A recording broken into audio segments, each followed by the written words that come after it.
સુરતના વિવિંગ ઉદ્યોગમાં મોટો અને મહત્વપૂર્ણ નિર્ણય લેવામાં આવ્યો છે, જેના કારણે હવે 24 કલાકના ઉત્પાદનને બદલે 12 કલાકની એક શિફ્ટમાં કામ કરવાની વ્યવસ્થા કરવામાં આવશે। શું છે સમાચારો, વિગતવાર ચર્ચા કરીએ। નમસ્કાર, આપ જોઈ રહ્યા છો ન્યૂ ભારત ન્યૂઝ અને હું છું આપની સાથે વલ્લરી વ્યાસ।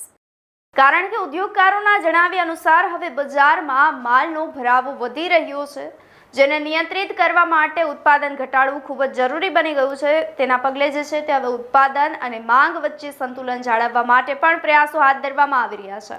આ નિર્ણય જે છે તે લસકાણા સાથે જ કોમ, પીપદરા અને બમરોલી સહિતના સચિન જેવા મહત્વપૂર્ણ મુખ્ય ઉદ્યોગ વિસ્તારની અંદર જે છે તે લાગુ કરવામાં આવી રહ્યા છે। સાથે જ શનિવાર અને રવિવારે 2 દિવસની રજા રાખવાનો પણ જે છે તે હાલ મહત્વપૂર્ણ નિર્ણય કરવામાં આવી રહ્યો છે। જો કે ઉદ્યોગકારોએ સ્પષ્ટ કર્યું છે કે આ બદલાવથી કામદારોની રોજગારી પર કોઈ નકારાત્મક અસર પડશે નહીં। આ સાથે જે યુનિટ્સ 24 કલાક ઉત્પાદન ચાલુ રાખવા માંગે છે તેમને પણ છૂટ આપવામાં આવી છે। ખર્ચમાં વધારો અને ઉદ્યોગમાં મંદીના કારણે લેવાયેલા આ મહત્વપૂર્ણ ટેક્સટાઇલ ઇન્ડસ્ટ્રીઝ માટે જ છે તે આ નિર્ણય હવે મોટો વળાંક સાબિત થઈ શકે છે।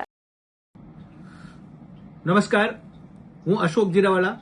આજે ફોગવાની અને સંયુક્ત સુરત શહેરના તમામ એસોસિએશનની એક જાહેર સભા મળી હતી। તેની અંદર આશરે મોટી સંખ્યામાં વિવર્સો ઉપસ્થિત રહ્યા હતા અને એમાં એક સર્વાનુમતે નિર્ણય કરવામાં આવ્યો છે કે એક પાળી આપણે ઇન્ડસ્ટ્રીઝને ચલાવવાની છે અને અથવા તો 2 અઠવાડિયામાં 2 રજા, વીકલી 2 રજા રાખવાની છે।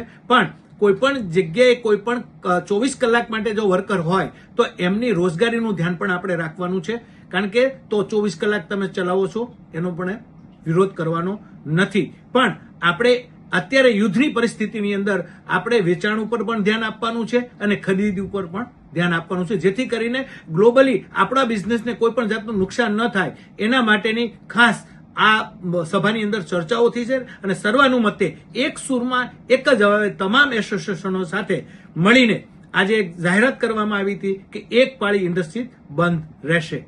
આભાર, થેન્ક યુ। આપનું શું માનવું છે અમને કમેન્ટ કરી ચોક્કસથી જણાવશો। તેની સાથે જ અમારી ચેનલ ન્યૂ ભારત ન્યૂઝને લાઇક, શેર અને સબસ્ક્રાઇબ કરવાનું ભૂલશો નહીં। નમસ્કાર।